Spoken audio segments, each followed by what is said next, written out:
The village of St. Mary's in the Wold was the sort of place that seemed to have been untouched by the march of time. Its cobbled lanes were lined with honey-coloured cottages, each with neatly trimmed gardens, and the air carried the faint scent of freshly baked bread from the small bakery at the village green. It was late September, and the first hints of autumn were creeping into the countryside. The leaves, once a vibrant green, were turning russet and gold, falling lazily onto the lanes where children chased one another with shrieks of delight. At the very edge of the village stood Rosebank House, a modest yet elegant manor whose ivy, covered facade, gave it an air of quiet dignity. Inside, the house retained a sense of old-world charm, with its polished wooden floors, Persian rugs, and the faint aroma of lavender that Mrs. Pettigrew, the housekeeper, insisted upon. The drawing-room was furnished in an Edwardian style, with high-backed chairs, embroidered cushions, and a grand fireplace that seemed perpetually warm, thanks to Mr. Horace Blakemore, the owner's devoted butler. It was on a brisk Thursday morning that Miss Jane Marple arrived at Rosebank House, a small suitcase in hand, her tweed coat buttoned to the neck and her hat pinned neatly atop her silver hair. She had come at the invitation of Lady Elena Radcliffe, the widowed matriarch of Rosebank, who had asked for her company while the house underwent some renovations. Miss Marple, who was never one to refuse a quiet stay in the country, was looking forward to her visit, not suspecting, of course, that she would soon find herself embroiled in yet another peculiar mystery. The house was bustling with preparations for a luncheon that Lady Elena was hosting for several prominent villagers. Among the guests expected were Colonel Frederick Linton, a retired army officer known for his brusque manners, Miss Clara Havisham, a young governess from London, who had recently arrived in the village to tutor Lady Elena's niece, Mr. Arthur Penn, a local solicitor with a reputation for shrewd business dealings, and Mrs. Agnes Whitcomb, the vicar's wife, who had a talent for gossiping discreetly. As Miss Marple settled in, she noted the little tensions that already pervaded the household. Lady Elena fussed over the placement of her silverware, fretting that everything must be perfect. Mrs. Pettigrew fretted over the state of the kitchen, while the cook, Mrs. Beasley, hovered with an air of mild indignation, as if she alone knew the precise method for achieving culinary excellence. "I do hope nothing goes amiss, Miss Marple," Lady Elena said, handing her a cup of tea. "It is so dreadfully embarrassing when the smallest thing is out of place." Miss Marple smiled quietly. "One always finds that what seems small can sometimes be quite significant, Lady Elena." The luncheon proceeded with genteel conversation. The sunlight streamed through the tall windows, catching the glint of silver cutlery laid out with meticulous care. But it was during dessert that the inciting incident occurred, a small, seemingly trivial matter that would, Miss Marple suspected, snowball into something far more sinister. Lady Elena had a silver sugar spoon, an heirloom, that she used for stirring the custard. As she reached for it, she discovered it was missing. "Now, where on earth has it gone?" Lady Elena exclaimed, her voice tinged with genuine distress. "It was right here." The room fell silent. Colonel Linton raised an eyebrow. Miss Havisham looked perplexed, and Mr. Penn smirked faintly, clearly unconcerned. Mrs. Whitcomb, however, began muttering under her breath about the irresponsibility of servants. Miss Marple, sipping her tea with the calm of one accustomed to minor domestic crises, observed quietly, "A missing spoon might seem trivial, but in her experience, small domestic oddities were often the first sign of deeper disturbances." She asked gently, "Perhaps it was misplaced, Lady Elena, or might someone have taken it in error?" Lady Elena shook her head, frowning. "No, I am certain it was here. I would not forget such a thing. That spoon has been in my family for generations." As the luncheon continued, Miss Marple began to note the subtle clues. a faint smudge of silver polish on the edge of Colonel Linton's cuff, Miss Havisham's nervous fidgeting, and the way Mr. Penn's gaze lingered on the cutlery cabinet with a peculiar interest. Each observation was catalogued quietly in her mind. That evening, as the guests retired to the drawing-room, Miss Marple sat in a corner knitting, while Lady Elena fretted over the missing spoon. "I can't help but feel that someone has deliberately taken it," Lady Elena whispered. "But who and why?" Miss Marple tapped her knitting needles thoughtfully. "Sometimes, Lady Elena, it is not the value of the item, but the principle behind its disappearance that matters. A spoon may vanish for reasons far beyond mere theft." Before anyone could respond, a loud crash echoed from the kitchen. Everyone rushed in to find Mrs. Beasley staring in horror at a broken teapot and a scattering of sugar cubes. "It wasn't me," she protested. "It simply fell." Miss Marple's keen eyes noted something others overlooked, a faint trail of silver polish leading from the cabinet toward the pantry. It was subtle, almost invisible, but to her it spoke volumes. Something had been moved, and someone had left a trace. By the end of the evening, the tension in Rosebank House was palpable. The missing spoon, trivial though it seemed, had stirred emotions and rivalries, and Miss Marple suspected that beneath the polite veneer of civility lay a tangled web of motives waiting to be unravelled. The following morning, Miss Marple set about her gentle, unobtrusive investigation. She had learned long ago that the art of observation often required patience and a willingness to listen more than speak. She began with the staff, whose knowledge of the house and its routines was invaluable. Mrs. Pettigrew, the housekeeper, was a timid woman, worried about offending anyone. "I assure you, Miss Marple," she said, wringing her hands, "none of us would take Lady Elena's things, but, well, things do go missing sometimes." Miss Marple smiled softly. "Yes, Mrs. Pettigrew, things do, and often they go missing because someone wants them to." She then spoke to Mrs. Beasley, the cook. "It's not the first time I've seen her sugar spoon go astray, you know," Mrs. Beasley murmured, "but never before has it caused such a fuss." With each conversation, Miss Marple gathered subtle hints. Colonel Linton had a reputation for borrowing things without asking. Miss Havisham had a fascination with fine silver. Mr. Penn was known for discreetly acquiring items of value, and Mrs. Whitcomb, for all her propriety, had an interest in family heirlooms that bordered on obsession. Next, she began to observe the guests more closely. At breakfast, she watched the interactions carefully. Colonel Linton, though outwardly gruff, was polite enough, yet he seemed irritable when the silverware was mentioned. Miss Havisham kept glancing toward the cabinet, her fingers tapping nervously on the edge of the table.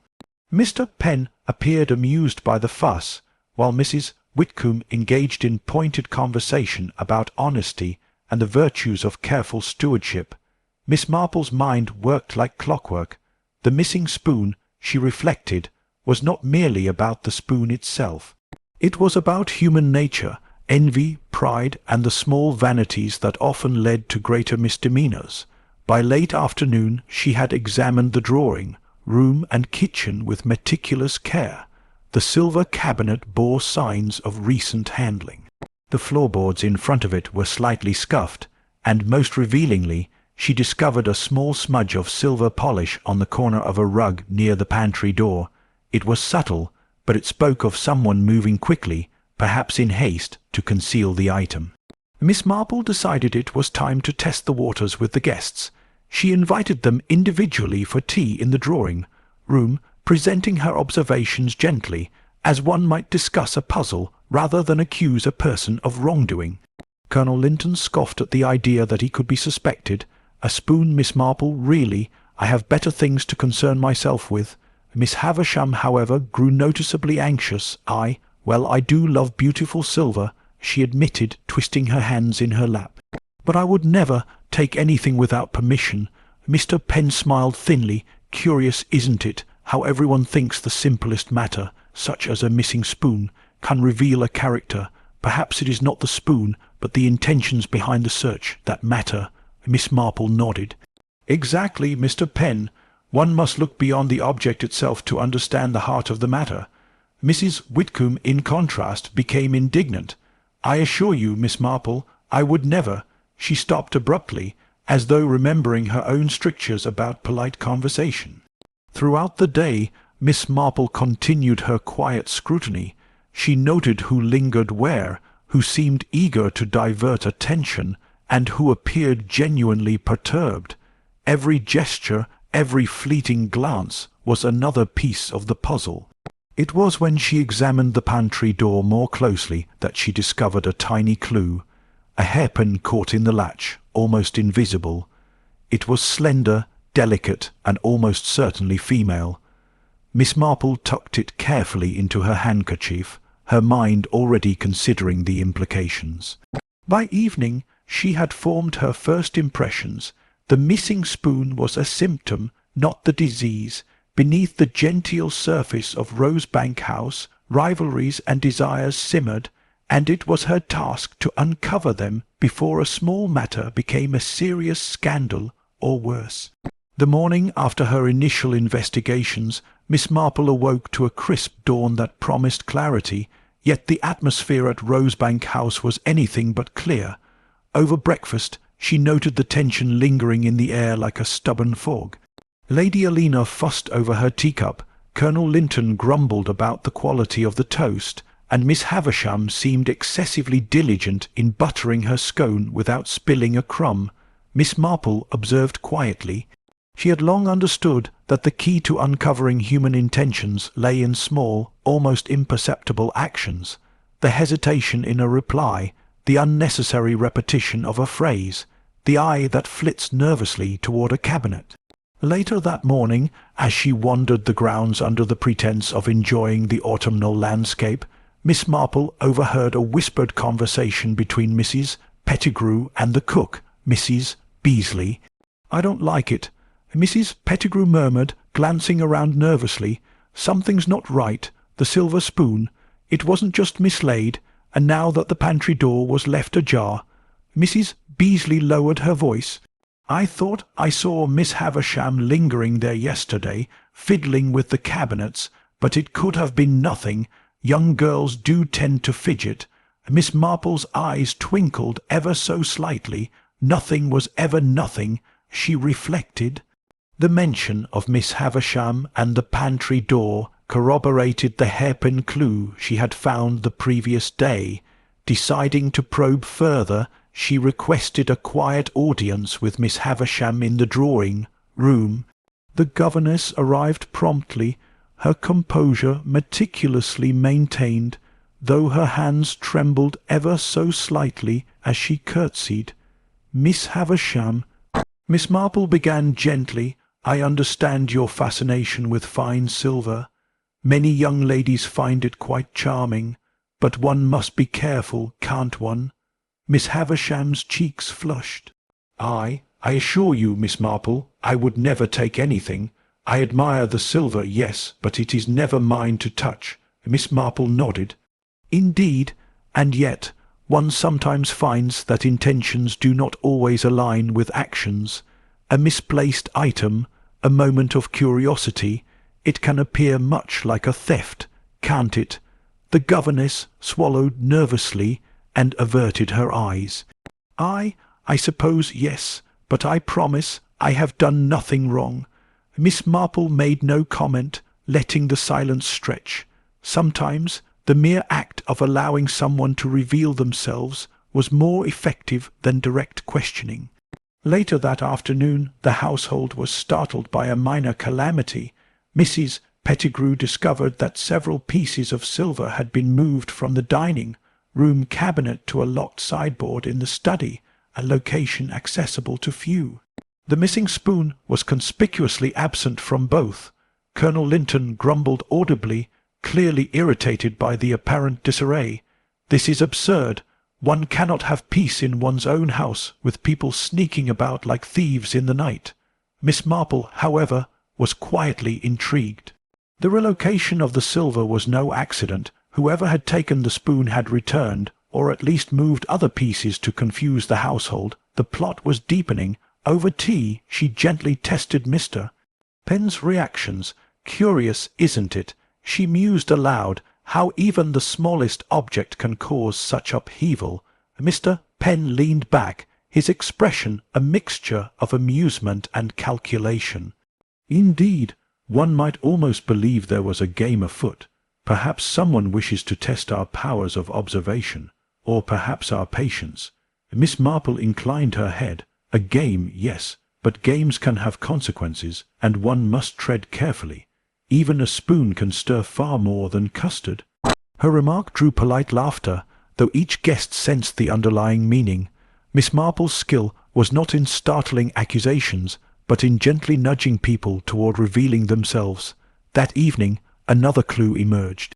Lady Alina had asked Miss Havisham to tidy the silver cabinet, and the governess discovered a small piece of paper tucked behind a drawer, an old receipt for the spoon, signed by a jeweller in London. Miss Marple examined it carefully, noting the date and the elegant handwriting. Someone had been trying to trace the spoon's provenance, perhaps to sell it, or perhaps to impress someone with its value.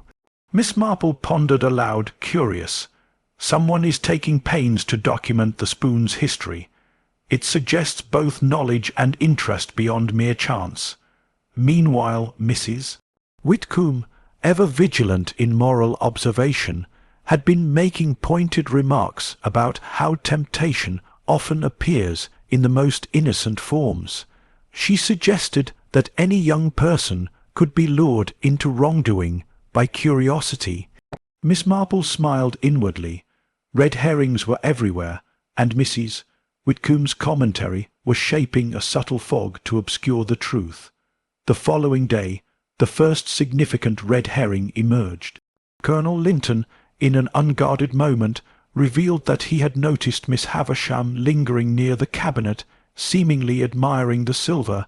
Everyone turned toward her, and she stammered explanations about mere admiration for craftsmanship. Though it seemed incriminating, Miss Marple knew better. Appearances often misled the unobservant. Miss Marple then turned her attention to Mr. Penn. She discovered that he had been visiting London frequently of late, and once mentioned casually that he collected small silver curiosities. This seemed far too convenient a coincidence, suggesting motive and opportunity. Yet, as she reflected, the sophistication of the spoon's concealment hinted at someone more delicate than the robust Mr. Penn. The climax of misdirection came late that night, when a loud crash echoed from the study. Rushing to the scene, the household found the sideboard drawers flung open, silver scattered, and the missing spoon still absent. Panic rippled through Rosebank House. Lady Alina was aghast, Mrs. Pettigrew faintly dismayed, and Colonel Linton muttered something about incompetence. Miss Marple, however, remained calm. She carefully examined the scattered silver and noticed a subtle pattern in the disorder. The spoon itself was nowhere in sight, but the disturbance suggested someone had been interrupted mid-action. She crouched near the sideboard and observed a tiny scratch on the floor, likely caused by a sharp heel. Her mind worked rapidly, reconstructing the scene. The combination of the hairpin, the scratch, and the deliberate misplacement of other silver pieces indicated a single, meticulous person, someone familiar with the household, yet desperate to divert suspicion. By the time the household retired for the night, Miss Marple had pieced together several crucial truths. The missing spoon was part of a larger puzzle. The suspects each had plausible motives, and the perpetrator had underestimated the power of patient observation. As she sat by the fire knitting, she murmured to herself, "One always finds that the smallest thing, if watched carefully, reveals the largest secrets." The act concluded with a quiet tension hanging over Rosebank House. The guests were unsettled, the staff wary, and Miss Marple's mind was already tracing the threads that would lead to the eventual revelation. In her experience, the next turn would either uncover the culprit or present one final, clever misdirection. The morning sun poured through the tall windows of Rosebank House, illuminating the dust motes dancing above the polished wooden floors. Miss Marple rose early, as was her habit, and quietly brewed herself a pot of tea.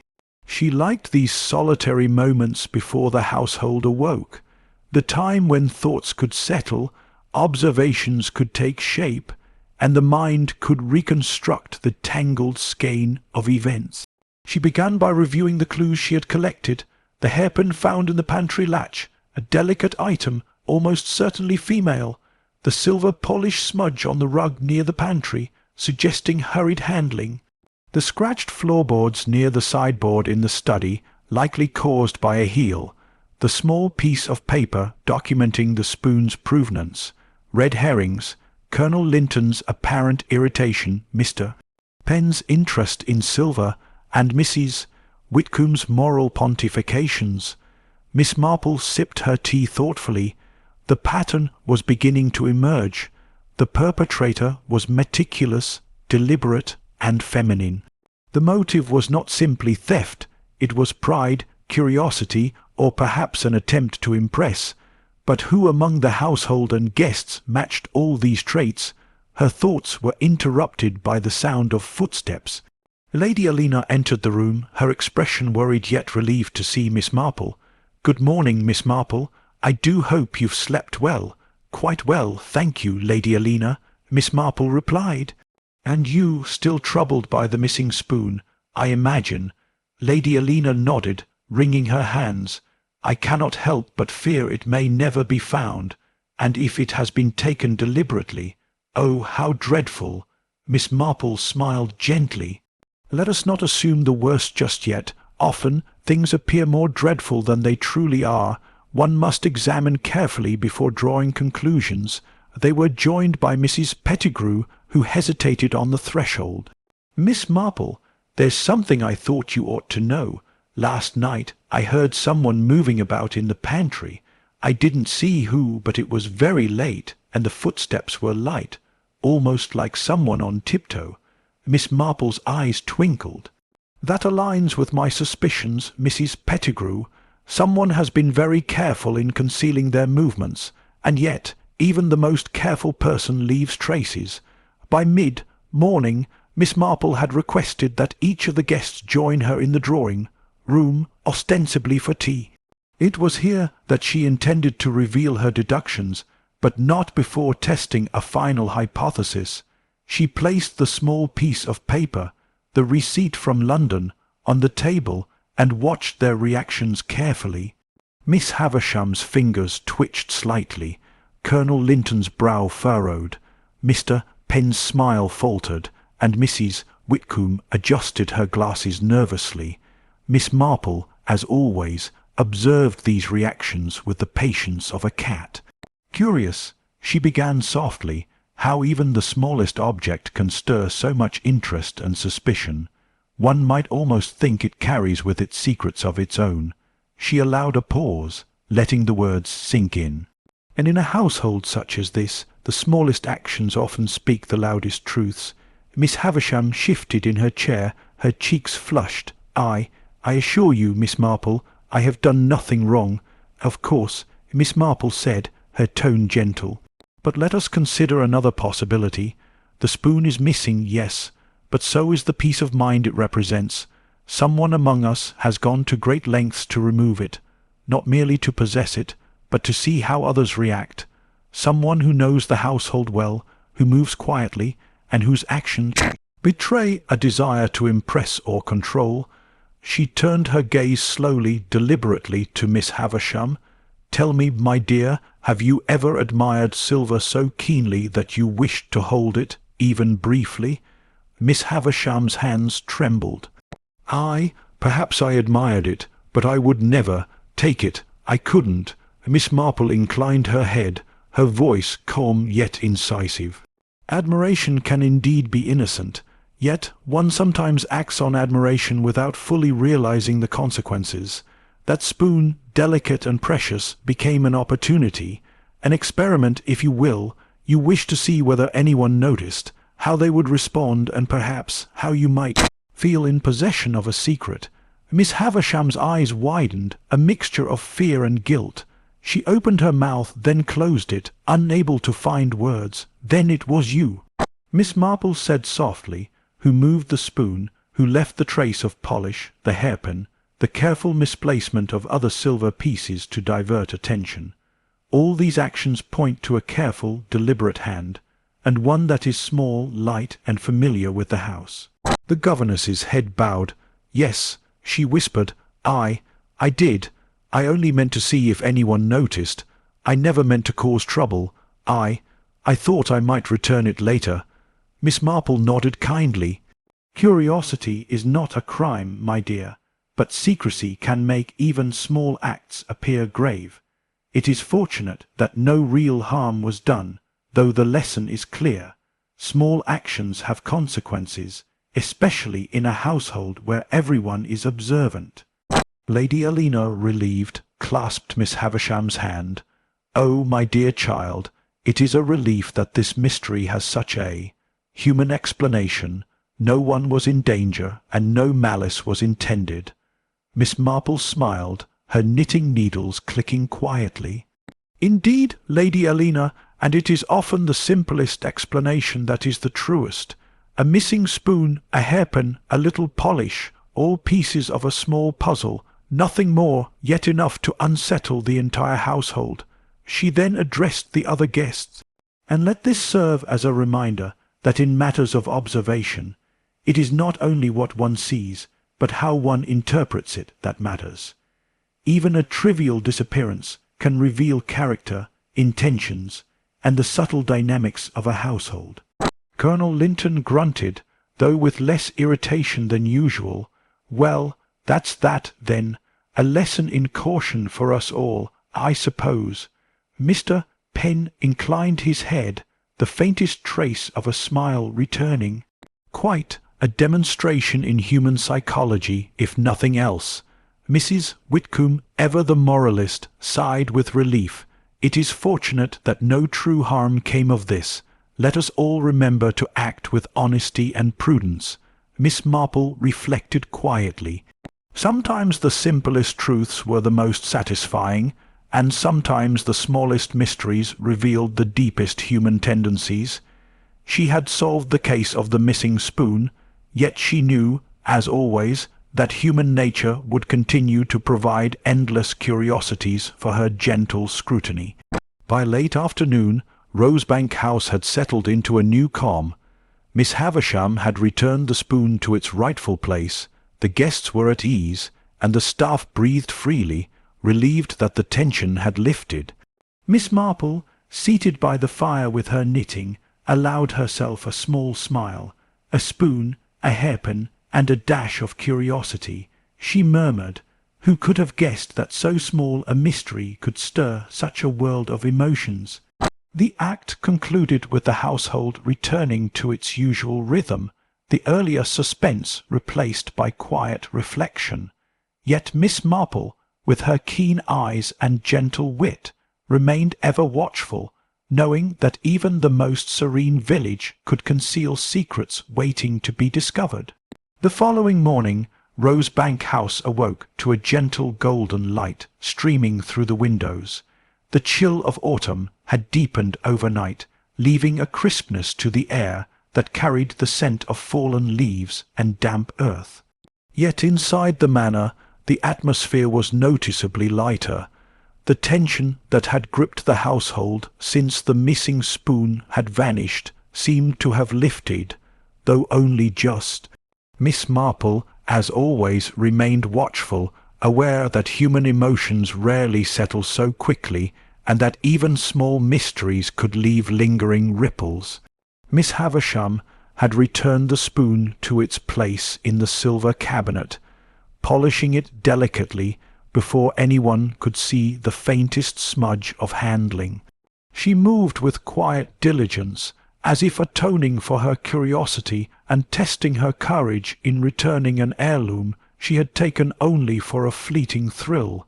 Lady Elena observed with a mixture of relief and mild reproach.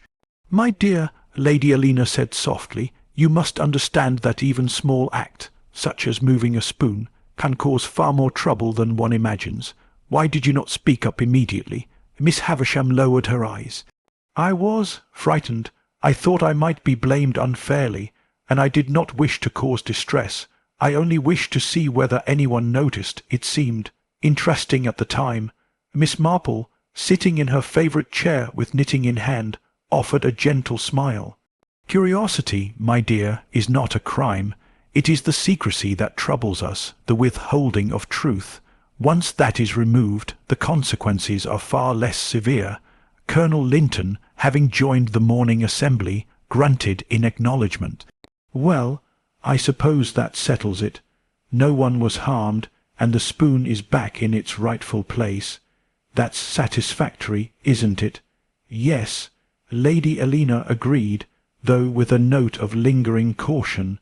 "Still, one must be mindful of trust and the feelings of others." Miss Marple, who had been observing everyone quietly, decided it was time to explain the final details of her deduction. She cleared her throat delicately, ensuring that all eyes were upon her. "You see," she began, "the case of the missing spoon was not simply about a small piece of silver. It was about observation, opportunity, and human nature. The spoon itself became a lens through which we could view each person's character and intentions. Let me outline what I have discerned." She turned first to the household staff. "Mrs. Pettigrew, your vigilance regarding the pantry was invaluable. The hairpin caught in the latch indicated a feminine presence, someone light of step, familiar with the house, and careful in their movements. This, combined with the smudge of silver polish, pointed to a deliberate attempt to move the spoon unnoticed. Mrs. Beasley's account of the misplaced items reinforced this." Lady Elena nodded. "Yes, I had wondered how it could disappear without anyone seeing." Miss Marple continued, addressing the guests. "Colonel Linton, your initial irritation and observation of Miss Havisham near the cabinet were understandable, but not the crux of the matter.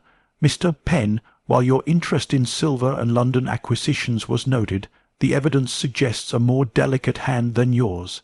Mrs. Whitcomb's moral observations, though entirely correct, were a distraction from the actual course of events." All eyes then turned to Miss Havisham. Miss Marple's gaze was firm yet gentle.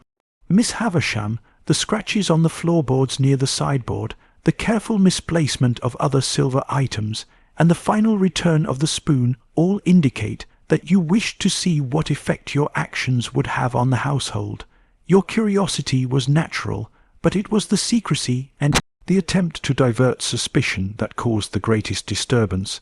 The governess's voice was barely audible. "Yes, I see now. I was wrong to act as I did."